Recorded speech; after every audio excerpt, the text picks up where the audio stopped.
Well, we're very excited to be here with you all. As Patricia said, today we're going to be talking with you about managing debt. But before we get started, I just wanted to introduce ourselves again. My name is Ella Dinkins, and I'm a Family and Consumer Sciences Extension Agent in Clay County. And Lisa, would you like to introduce yourself? I'm Lisa Hamilton. I'm Family and Consumer Sciences Agent in Volusia County. Yeah, and we're very excited to be here. You'll hear from me first, and then you'll hear from Lisa during the second half of our webinar today. But I wanted to tell you a little bit about who we are and why we do this type of thing. You may not be aware, but UF IFAS Extension is actually a HUD-approved housing counseling agency. So we have all of our extension programs, but as part of that, we actually have many extension agents, Lisa and myself included. There are several of us who are HUD certified housing counselors. And so what that means is we are certified to provide education and counseling on all of these topics that you see here. So that includes education for home buyers, homeowners, renters, foreclosure prevention, and then really what this webinar today is part of, which is financial capability. And you'll hear us say it probably several times throughout the day today, but part of what we do is group education all here together, but we are also available to talk with you one-on-one.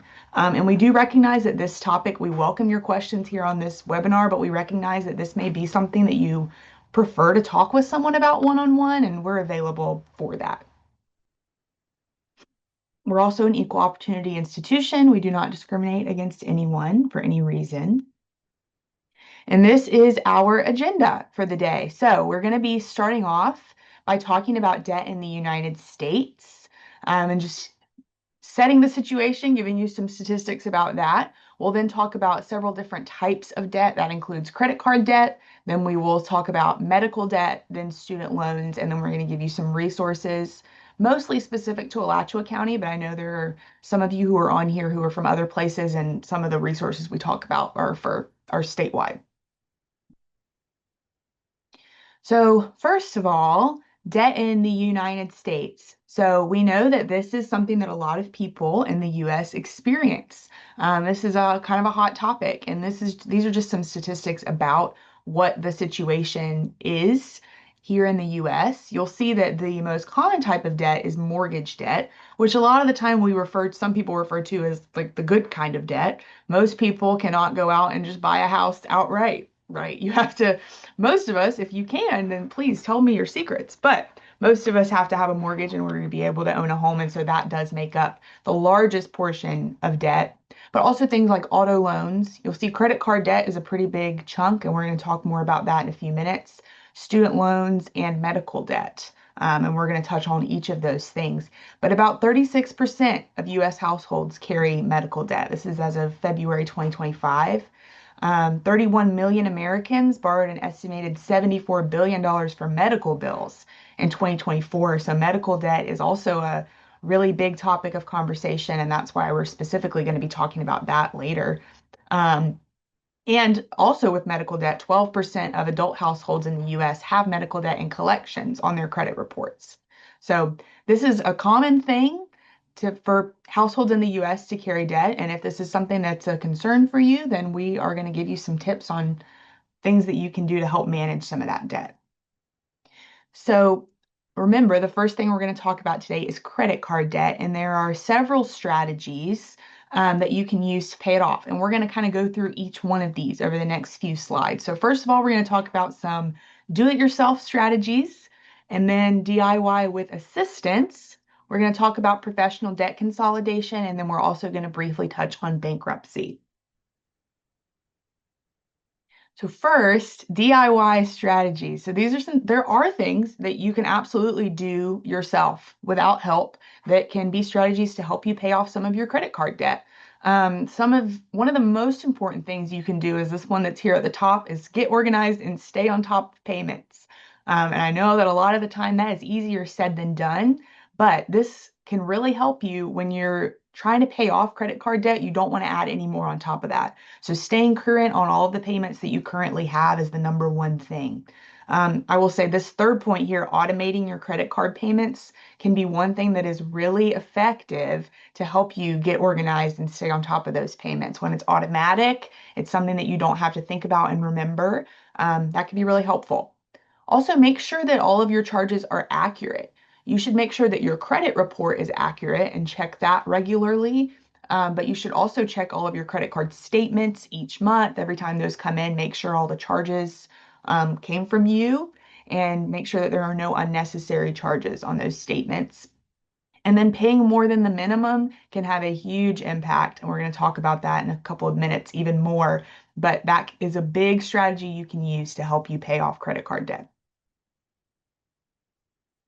Some other things you can do if this is really a goal that you have and you're really looking for more money to cover those payments or to be able to make those extra payments every month, you may consider selling some of your assets or finding a way to increase your income. Now that's another one that's much easier said than done. But if this is really a goal that you have to kind of evaluate your entire financial situation and see, okay, are there some things that I could sell that would help me to be able to put a little bit more money towards my credit card payments? And as you'll see in a minute, it doesn't necessarily even have to be a huge amount extra that you're putting towards credit card payments to make an impact. So if there's anything you think that you'll be able to sell to help you make bigger payments, that may be worthwhile. Also, communicating with credit card companies. This is a huge one, and this is something a lot of people don't realize. But when you think about it, a credit card company or anyone that has loaned you money, they want their money back that they've loaned to you. And so a lot of the time, they are much more willing to negotiate than people realize. So it may be worthwhile to just call them up and say, hey, I think I may be late on my payment this month, or hey, I'm having trouble paying off this large balance. Is there something we can do? Can we come up with a plan? And the worst they can tell you is no, but you'd be surprised how often they're willing to work with people to help you come up with a plan. And also consolidating debt is an option, and we'll talk more about that in a minute. But that's something that you can try to do on your own by negotiating with credit card companies, or you can consolidate debt into a personal loan or a zero interest card. Sometimes that can be a viable option. So many of you have probably heard of these two common payment strategies. There's the snowball method and the avalanche method. I want you to look over here on the right side of your screen and see this hill. It's a snow-covered hill. I think this is a really good illustration to explain the difference between these methods. So the snowball method involves starting with the smallest debt first. So with both of these methods, you're going to continue to make the minimum payment. But when you have extra, with the snowball method, you're going to apply that extra to your smallest loan. So think of starting at the top of the hill and you have a small snowball. And then as the snowball rolls down the hill, it gets bigger and bigger and bigger. So after you've paid off the smallest loan, you apply that same amount you were paying towards that to the next smallest and the next smallest until eventually you've paid off all of your debt. The avalanche method is just the opposite of that. So think about, again, starting up at the top of the hill, and the avalanche starts at the top and it's really big, right? There's all this snow coming down the hill, and then by the time it gets to the bottom, it's kind of fizzled out.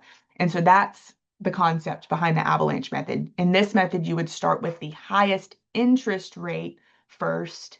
After that is paid off, you apply that same amount to the next highest and the next highest until all of your debt is paid off. Hopefully that makes sense. If you have questions, let me know. Does anybody know which one will help you pay off your debt the fastest, or which one will result in you paying the lowest interest rate over time? Does anyone know? Let's see what people are saying. Snowball. Avalanche. I see lots of avalanches. Okay. Yes, that's correct. Yeah. Oh, I saw a snowball. So the snowball method is also a good method, but the avalanche method will help you pay it off the fastest, because if you think about it, if you're getting rid of the highest interest rate and then the next highest interest rate and then the next highest, if you're doing that first, then you'll be paying less interest over time, which will result in you paying the least amount of money.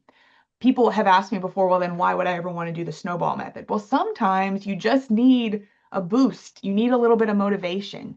And so when you start with this highest interest rate, it may take you longer to get that first one paid off. Whereas if you start with the smallest loan, you may get more motivation by paying more off sooner. So it's completely up to you. There's not necessarily one right answer, but you know yourself and you know what will work for you. So these are two options. So those are our DIY strategies. We also want to share this with you that is an assisted DIY strategy. I'm going to put this in the chat. This is powerpay.org. This is a website that you can go to. It is completely free. So this was created by Extension, just like we're UF Extension. This was created by Extension in Utah. And so this is an educational tool. They did not create this to make money. They did not create this to sell you anything, which is very nice. That's why we feel very comfortable recommending this to people. And it's really a very helpful tool that a lot of people have had success with. So I'm going to show you over the next couple of slides a little demonstration of how this works so that you can see if you go in here yourself, you'll be prepared to know what to do in each step. But it's powerpay.org, and that's what this QR code takes you to. When you go to this website, you will see this as the first screen. It says create a PowerPay plan, and it will guide you through all the steps. It's another reason why this tool is really helpful. It really spells out what you need to do in each of the steps. But step one is to enter your debts. So for our purposes today, we're talking mostly about credit card payment. So that's probably mostly what you'll put in here, but you'll also, you can put in your car payment, whatever else you have that you want to pay off. If you have another personal loan, you can put that in there as well. But all that you need the creditor name. This doesn't have to be the actual name of the loan, whatever's going to help you remember what it is. So you can put Visa card, you can put credit card number 1, student loan 2, whatever's going to help you remember. Then you'll put the balance of that loan, you'll put the interest rate, and you'll put your monthly payment. And you can add a line for each thing that you want to enter. You'll see what this looks like. This is an example. We'll call this person Bob. Bob has put in a Visa card, okay, a car payment, a predatory loan. You'll see that one has a really high interest rate, this 300% over here, a Chase card, and a Target card. And you'll notice all the way over here on the right, as you put things in, it will go ahead and calculate for you. If you pay this minimum monthly payment on this debt, this is how long it will take you to pay it off for each of these individual ones. And it also gives you the estimated time. So like this top one is August 2034. It'll tell you when that one will be paid off. Step 2, this is where the magic happens. So this is what they call PowerPay. This is where the name comes from. You'll see it has already calculated your individual payoff time, but it will give you a total amount of time to pay off all of your debt. So you'll see for our friend Bob, without PowerPay, he's going to pay this total over time, over $31,000, including $8,000 of interest, and it's going to take 9 years and 4 months. So you'll see on your screen, once you've entered everything, this button will come up here on the bottom that says, see how much time and money you can save with PowerPay, and you'll be able to click through to see the payment calendar.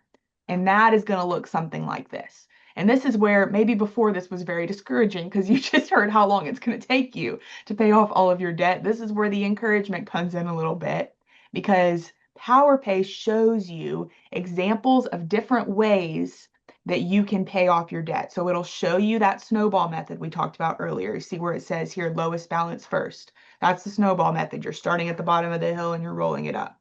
It shows you the shortest term first. It also shows you the avalanche method all the way over there on the right, which is the highest interest rate first.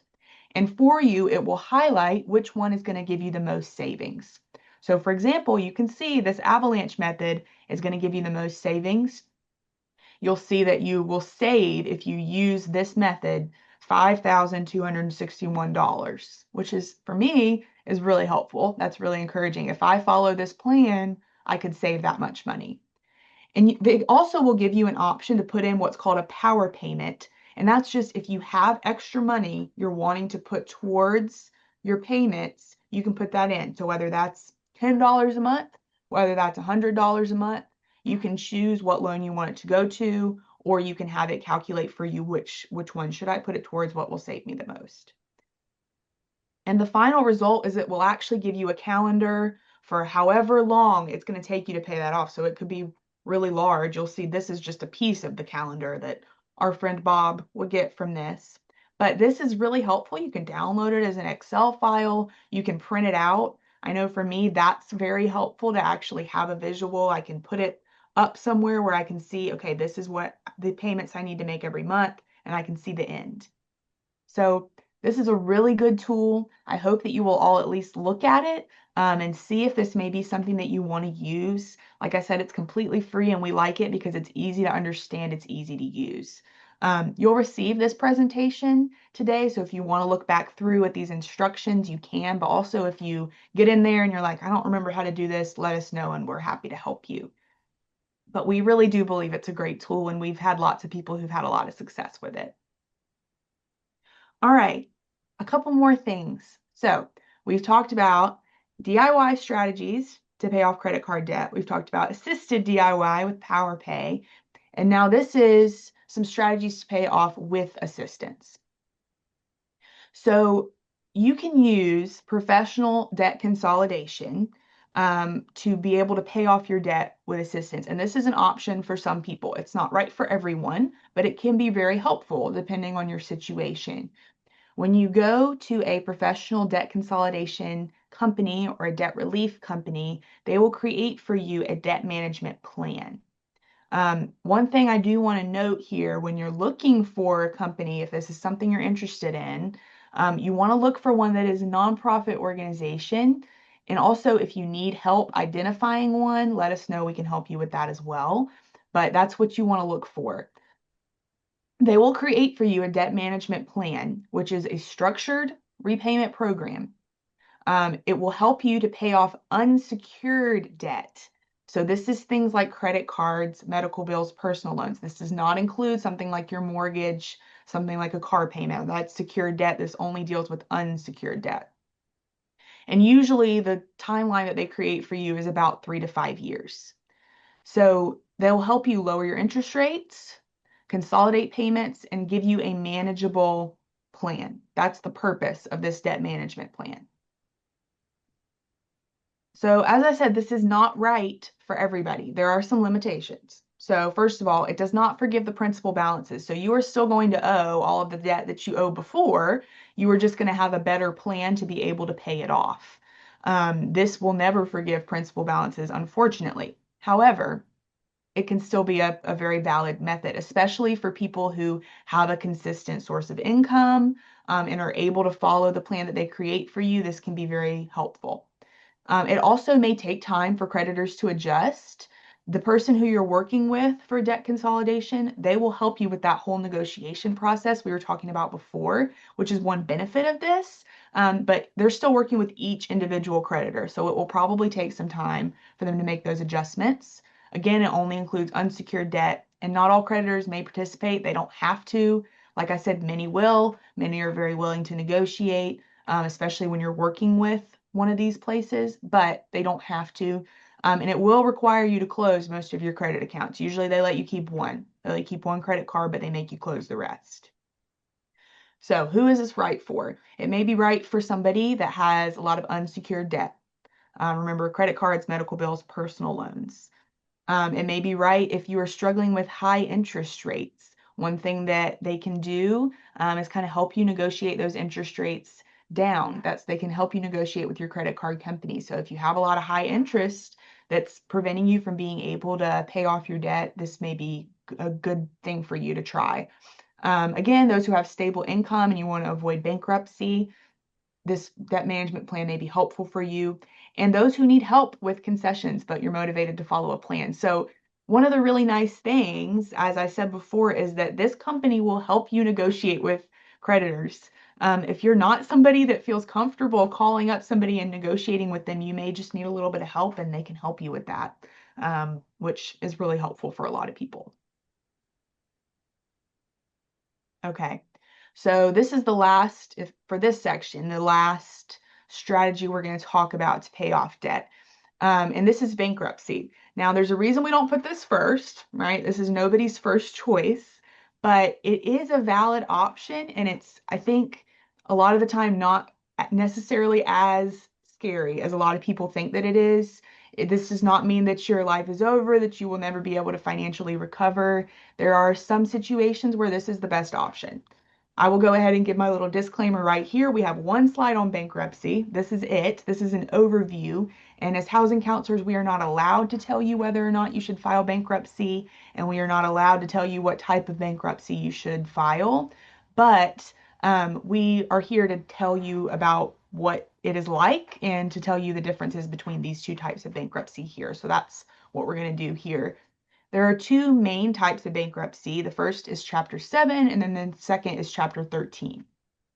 So first we'll talk about Chapter 7 bankruptcy. This wipes out all of your unsecured debt. However, it will allow the creditor, in most cases, to keep many of your assets. So that may include your house and or your car. So that's why this is not ideal for a lot of people if you own those assets. The laws for all types of bankruptcy do vary by state, and so that's why it's really important for if you're considering bankruptcy to work with an attorney, but work with one who's experienced in bankruptcy law and in Florida. It's important to look for that. And we also, at Lisa will talk with you later, if you're looking for low or no cost legal services, there are some options for that. Chapter 7 bankruptcy will stay on your credit report for 10 years. So that's why this is not option number one. It does impact your credit. However, something that a lot of people are surprised by is actually that Chapter 7 bankruptcy can lead to more people wanting to give you credit than before, because this is limited to once every 8 years. So creditors, if they see that you filed Chapter 7 bankruptcy, they know you can't file bankruptcy again for at least another 8 years. So they may actually be more likely to lend you money or to give you a credit card. What I'm not telling you to do is, if you file bankruptcy, go out and apply for a bunch of credit cards, but it's something that you can keep in mind. It doesn't mean that nobody's ever going to lend you money again. Chapter 13 bankruptcy is a little bit different. This is kind of similar to that debt management plan we talked about before. This is a restructuring of your debt where they will help you create a plan to pay back your debt, usually over a 3 to 5 year period.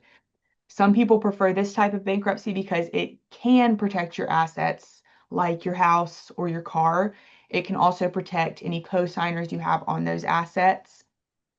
Again, it consolidates debt to a monthly payment. It can help you reduce your debt. It does negatively impact your credit score. Chapter 13 bankruptcy stays on your credit for 7 years.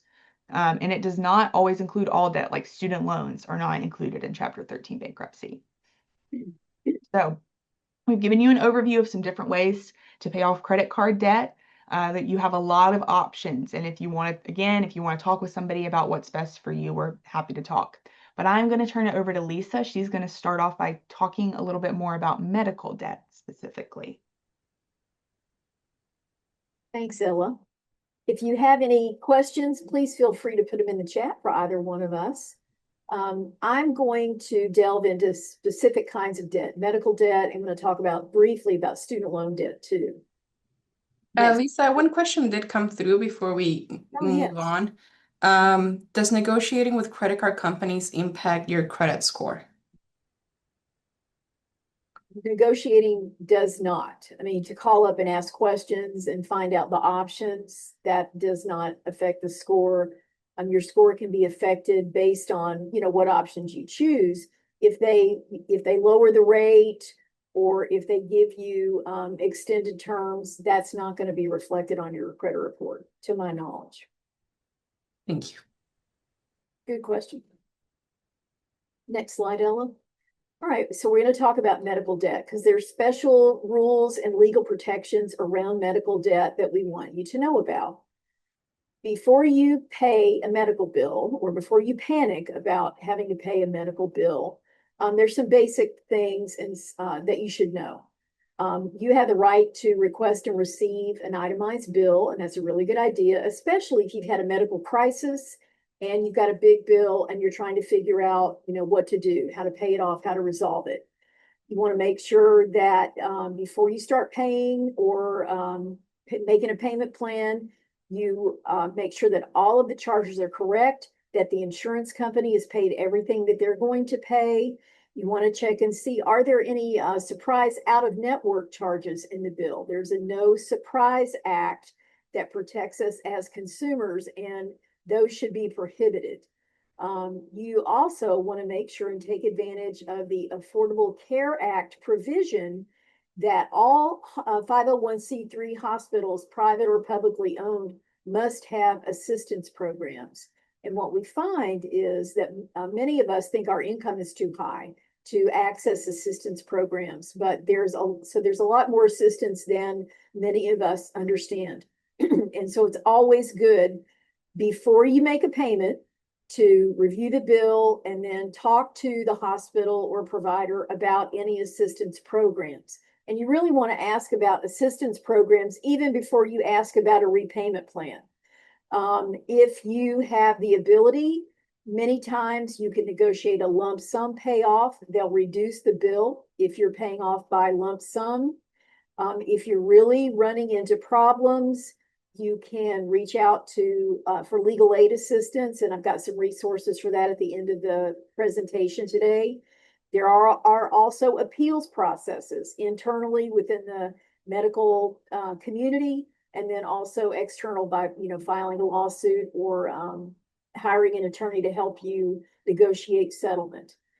And speaking of negotiation, many of us find that difficult, as Ella referred to. And also, I think, a lot of times what happens is we've had a medical crisis, and this is just the worst time in our lives to try to become, a financial negotiator. And so get help with that. Ask a family, a friend. There's lots of financial counselors. There's a lot of people in the medical community that can help you take care of those things. And I've given you an article here from the Consumer Financial Protection Bureau, What Should I Do If I Can't Pay a Medical Bill? That has a lot of good information and resources. Thanks, Ella. Thanks, Vincent, for the question. If the hospital sells the debt, that's coming up next. We're going to talk about medical debt collections in Florida. In Florida, your medical debt can be sold for collections. And there are specific rules around this. They have to make a reasonable effort to help you qualify for financial assistance, have to provide that itemized billing, and they have to give you 30 days before any kind of collection action begins. And so usually they give ample time for you to contact them and apply for assistance, make plans, figure out what you're going to do. But if you're receiving a collection notice, it's very important to communicate with the collection agency right away. Once it's been given to a collection agency, usually the medical provider isn't going to talk to you anymore. So you're going to be getting bills from the medical providers, and that's who you want to talk to and get organized to pay off, to respond to. You can be sued for medical debt in Florida, and there is a 3-year statute of limitations that begins when the debt is referred to collections, not when the debt was incurred. And so you really want to be cognizant of protecting yourself if you're in a tough situation, and it does happen. I want you to know that if a judgment is received on the medical debt, they can garnish your wages, although you can apply for protections as the head of household to keep your wages from being garnished. And they can, a judgment can also be attached to your bank accounts. Next slide, Ella. A lien can be placed on your real property, on your home, but your home cannot be sold out from under you for medical debt. They can't make you sell your house to pay medical debt, but a lien can be filed against it so that if you sell it, the lien has to be satisfied at closing, paid at closing. Now, there's also protection in Florida if your home is protected by the homestead exemption. Your property cannot be sold for medical debt in your lifetime, or if you passed away, it can't be sold out from under your heirs, your family. So there are some special protections under homestead. And also in Florida, medical providers can't deny you any additional care, even if your debt is in collection and if a judgment has been received. So special protections there. And I've given you another CFPB publication to know your rights there. There are quite a few laws that are protecting us, and we're doing the abbreviated version today. Next slide, Ella. Now, regarding your credit reports, there's pros and cons. Some good news is that the credit bureaus, Experian, Equifax, and TransUnion, no longer reflect any medical debt collections under $500 on our credit reports. Back in 2023, the credit bureaus decided they weren't going to do that anymore. Also, medical debt collections that are less than 1 year old are not reflected on your report. And one of the reasons for that is because so many people in the United States have medical debt and that were going to collections, and it was really negatively affecting people's credit scores for no good reason, right? Not for no fault of their own. And so this is, I think, a real advancement in consumer protection that those two things are happening. Now, also, if you have medical debt that shows up on your credit report, if you pay it and settle it, then it's removed from your credit history. So it may affect your credit score for a time, but once it's removed, then it's no longer going to affect your credit score. And just to reiterate, medical debt is considered unsecured debt, like credit card debt. Next slide, please. I think most of us are probably aware of a new kind of medical debt, medical credit cards. Care Credit, Wells Fargo, Commoney, Synchrony, there are others out there. And I recently attended a National Consumer Law Center training, and this is a part of their slide there, showing that now more than 180,000 practices, it's dentistry, chiropractic, medical care, it's even veterinaries, even vet offices offer these kinds of medical credit cards. And the idea is, or the marketing is, that there's no interest, but read the fine print. Make sure you understand that there's no interest within a specific period of time. You have a specific period of time to pay off the debt at no interest. After that period of time ends, then you are going to be charged the full amount of interest. And one of the key points that was made is that if you're making the minimum payment during that time period, it usually does not equal the full amount, or you're not going to be paying off the balance in the allowed period of time. So there are some, deceptive practices that they called attention to, and make sure you're reading the fine print on it. Next slide, please. And I really want to talk about student loans for a couple of minutes. This is Student Loan 101, and I've provided you here in the presentation a link to the studentaid.gov website where you can get to your federal student aid dashboard. I've given you a link to the guide to your student loan repayment. It's the real nuts and bolts of basics on how to engage in paying off your student loan debt. The headlines are full of the changes that are happening. Some things actually came out today in the news. It looks like some of the affordable, zero payment plans are going away, and that some of the forgiveness options are changing. And there's a big backlog, they're telling us, in the processing of the forgiveness applications. And so it's really important that you bookmark that dashboard. If you're in repayment plan, making sure that you're aware of the changes. I think we're all expecting to be notified that the zero payment plan is going away. You're going to have 90 days to make a change and look at what the options are. There's plenty of help out there for this. But I also want to add, this is debt that we're going to have to repay. And this is student loan debt will affect your ability to buy a house. Even if you're in a zero repayment plan, if you're looking to purchase a home and get a mortgage, the mortgage lender is going to calculate a minimum payment in case you had to pay it back. And if the repayment plans are changing, then that's even, and more drastically going to affect, our ability to reach other financial goals over time. And so it's really good to understand what you're into and really come up with the best strategy to make payments and pay it off. It can be done. I can attest to that fact that my husband and I have paid off our loans and we're headed toward retirement. So it can be done. Next slide, Ella. So I'm going to switch over to talk about resources now. So if you have any questions, let us know.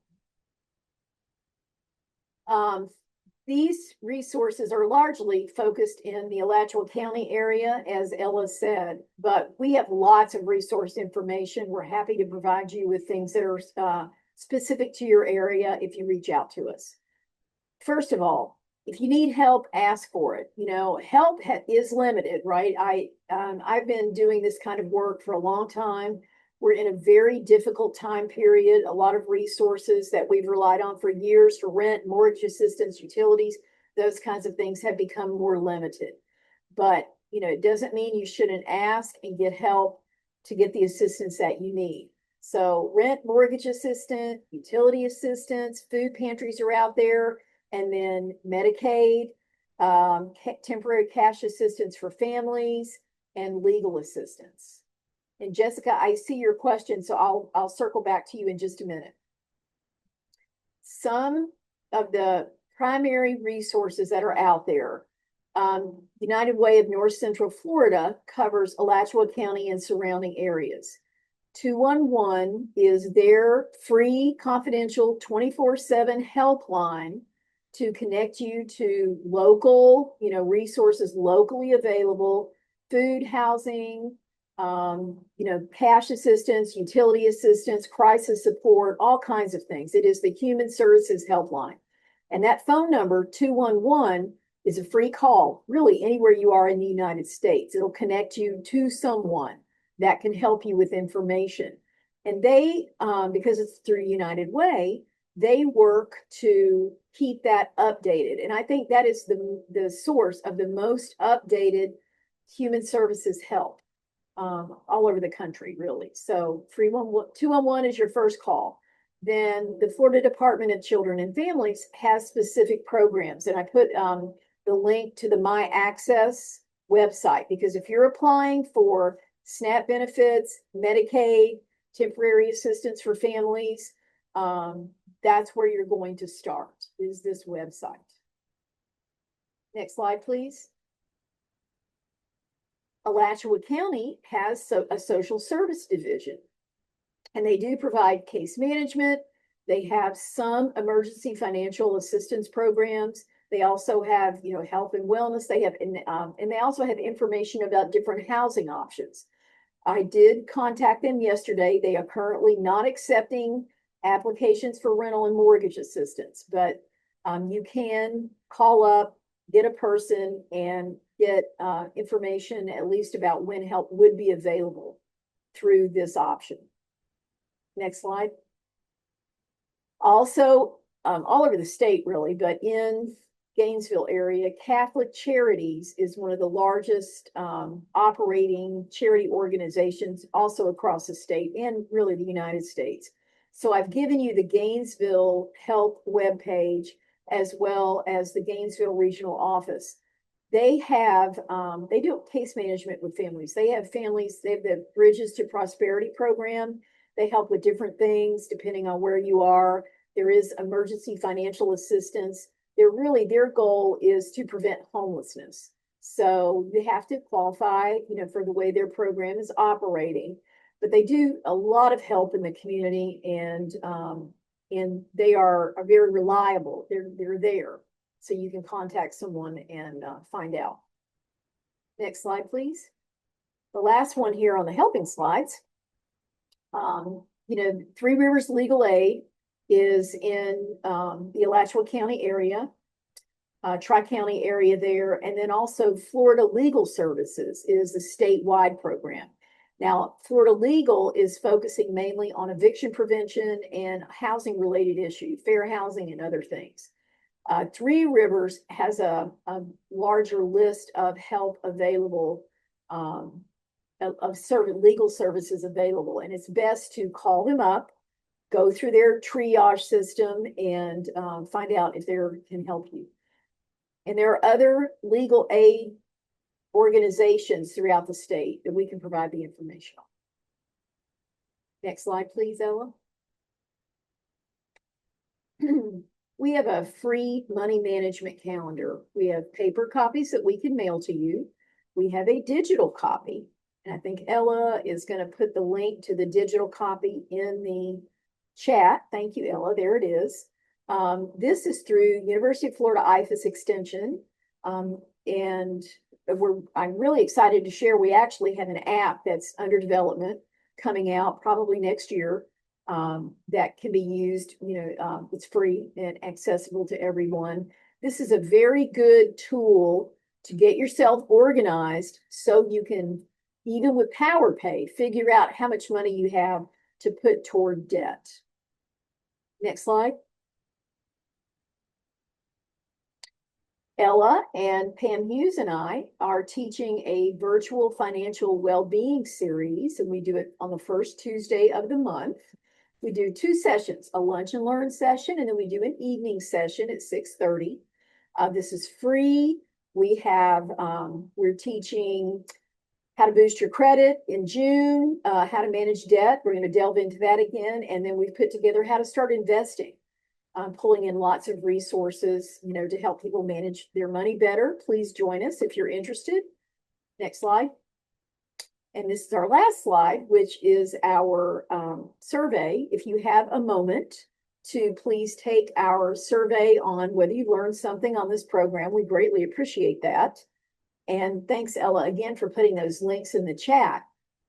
So if everybody will take a moment and either use the QR code or the link, I will answer questions. Ella and I can answer questions while you take a moment to do that, and then we will happily answer your questions. There were a couple in the chat. I didn't know if you could see them. Jessica asked a question, and then Michelle also asked one. I'm reading yours, Jessica.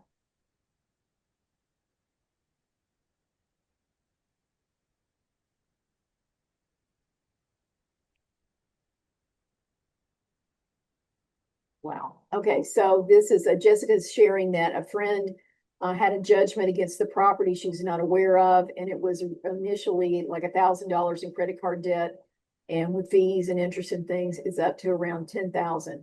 I would definitely engage an attorney, definitely. And I think I would look first to see if I'm eligible for legal aid to assist me. This is, considered consumer law, and if depending on where she is, we can see if we can help her find the right organization to help her with that. Attorneys they'll engage in a process of challenging the company and requiring them to prove, that the debt is collectible to prove the debt. And I think that is a more, that would be a better way to try to challenge it than than to do it individually, honestly, unless you have those skills. And let's see, Michelle Sexton. Aye. Ooh, my favorite kind of question. She's asking, she says, I pay extra on my mortgage payment. Isn't that supposed to go towards the principal? And why would my escrow be just, also, why would my escrow? Okay, so we teach a monthly home buyer education class, and we talk about this a lot. If you have a mortgage, making payments to principal will reduce the interest that you pay and reduce the time period on the mortgage loan. Right. You have to make sure that you're telling the lender, the loan servicer, that you want to make the payment to principal. I know on mine, I have the web page. I make the payments on the web, and there's a box, payments to principal. If you're writing a check, or if they don't have that, you need to contact them and make sure that those payments are going to principal. Otherwise, they're just going to add it to the next payment. Does that make sense? It does, yes. Here, and to kind of piggyback on that, I took over the payments through probate when my mother died. I was willed the house, Okay, went through probate. It was through Wells Fargo, and they're like, oh, just continue to make the payments under your mother's name. So, that is allowed. Some okay, yes. Please do allow that. Okay, then the complication came is they sold the loan. Okay, And then that loan company would not accept my payments okay, because my name wasn't on it. And I go through Preferred Legal here at UF, and they're like, I've never known a mortgage company not to accept money. Then they put me in foreclosure. Hmm. I was keeping the money. I wasn't spending it, but there was so much interest on since they did the foreclosure that it was just unfortunate. I had to borrow from people just to cover all of that. But then they sold it again. Yeah. So now this company is saying, oh, you don't have hazard insurance. You need to we're going to do that. And I guess they use the escrow for that. Purchase the force-placed insurance. Yeah, we need to talk offline because, Yeah. I've been contacting the Consumer Financial Protection Bureau and, there's some other options. Are you still in the midst of it, still happening? As far as foreclosure, no. They finally, I guess, added me to the deed. I think, but I have to get a copy of that. But they still, I ask them what the hazard insurance is about, and they send me a thing saying, oh, yes, you're paying hazard insurance. I have no idea what it's for. Okay, yeah, let's So- definitely talk offline. We can help you. Okay, and how do you'll post your information? Yes, I was just getting ready to put that Thank up you. here. Okay, Yes. thanks. And Lisa, there is another question in the Q&A that I can read to you.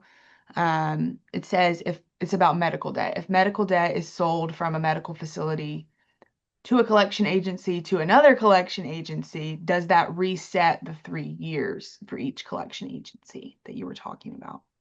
I don't know the answer to that one, but that's I'm not something sure that we either. could find out. We'll have to for look it sure. up. I mean, to me, the thing to do would be, let's figure out, how are we dealing with this, so that so for once and for all, it's done. There are some rules that, if you validate debt, basically one rule of collections is if you get a collection notice, you validate it immediately and say to the collection agency, prove to me that I owe this, show me a written record. Also prove to me that you're licensed in the state to do collections, right? So there are some protections there. And then if it's not validated, they can't put it back on. So there's more to the story there, right? Not to get too much in the weeds here. It's worth having a conversation about, and let's look up what we can do.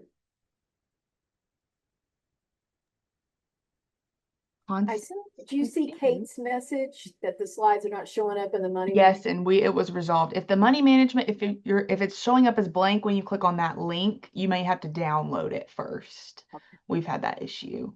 I see that Constance has a question. Go ahead. Mine wasn't as much as a question as, Okay. I guess you'd say, a testimonial. Okay, sure. Years ago, I went into PowerPay, and I think that was the one I went into. Kind of looked over my debt and stuff like that and figured it out, and it kind of got me motivated. So I was able to pay, I paid things off, and then the beginning of April, I made the last payment on my mortgage 7.5 years early. Oh, that's great. But I just want to say that sometimes just seeing it like through PowerPay, Yes. it can get you excited. And I would do things like if we got a bonus or a raise, I would try to put that extra money towards something as if I never got it. Yeah. Thank you so much for sharing that. Yeah, that's awesome. We've heard some similar stories before, and I do think what you said is exactly right. Like just seeing it there and seeing what even just a small extra payment, the difference that could make can be so motivating. So, and Yep. congratulations. Thank you. Thank you for sharing that. That's great. And I will tell you that it helps me sleep so much better. That's awesome. True. Thank you for sharing that. There's every reason, no matter what the scenario is, there's every reason to find somebody to help you through it because you Yeah. can get through it and sleep better at night. Yeah.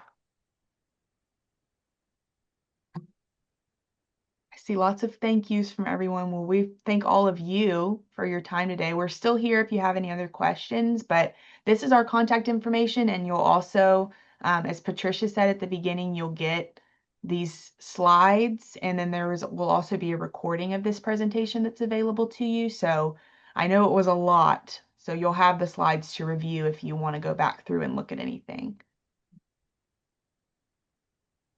I see, Vicky, you said, I used to work for someone that every time he got a raise, he would put that amount in a separate account. For example, if the raise equals $10 a week, he would put that in a savings account. Yeah, that's great. That's a great strategy. If he was And able to live on his current rate of pay, he will class. continue to live on that. That's Yeah. a lot of self-control. Good for him. That's great. Mhm. Yes. Yeah. How to invest it.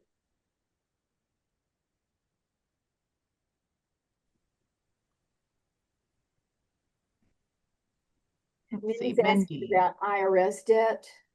That would be something we would look at individually, Mindy, because we're just really careful about not telling people the wrong thing. So, when it comes to the IRS, I would want a professional helping me. Definitely a CPA or an attorney, unless it's something pretty straightforward, you have to pay.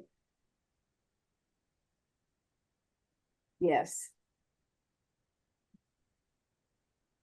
Oh, Amanda, you're a good person to know. You're a former IRS employee. Yes. Call them. Oh, thank you, Joanna. Thanks, everybody. Okay, and I also saw that Patricia had put in the chat some other webinars that are coming up. Some of those are from some of our colleagues as well. We have a lot of very knowledgeable people who talk about a lot of different things. So if you liked this, I bet you would like some of those as well. If you're not already registered. Yes, I like preferred legal too. I thought that was the preferred legal option through our UF benefits is really good. Good help available. Oh, thank you, Patricia. Yeah, Patricia put the link to I that. didn't think about that. That's a really good idea. Yeah, and for preferred legal, you can sign up for it during open enrollment, which is in October. And we have workshops that the lawyers do, and they talked about I think the last workshop that we had was important legal documents that you should have if you're a caregiver. So if you're caring for somebody, and what kind of documents you should potentially have for that. Lynn, I see your question about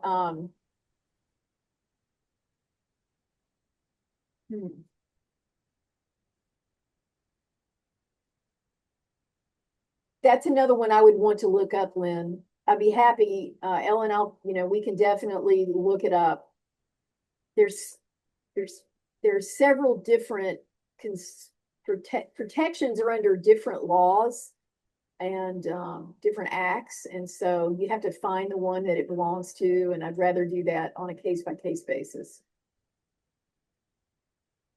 Yeah, and there are, if they've put something on you see something on your credit report that you don't believe is correct, there are ways to dispute it, and we can help you with that if you would like help. But yeah, it does need to be, it needs to be looked at one-on-one. Credit Reporting Act, there's two different main acts of credit, and you have to dig in there. And then let's see. Do you have a link to the recording of the legal documents for caregivers? I think that's to you, Patricia.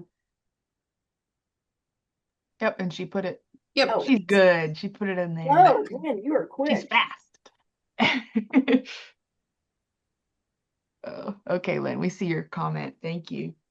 We would love to hear from you.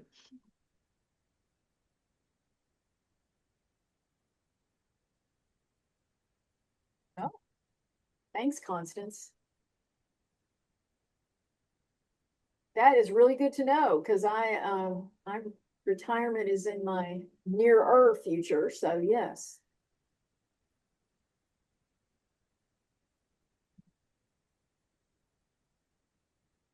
Okay, so I think we are pretty much at the end. Thank you, Lisa. Thank you, Ella, and thank you, everybody, for joining us. Appreciate your time and have a good rest of your day. Thank you all. Thank you. Thank you for having us.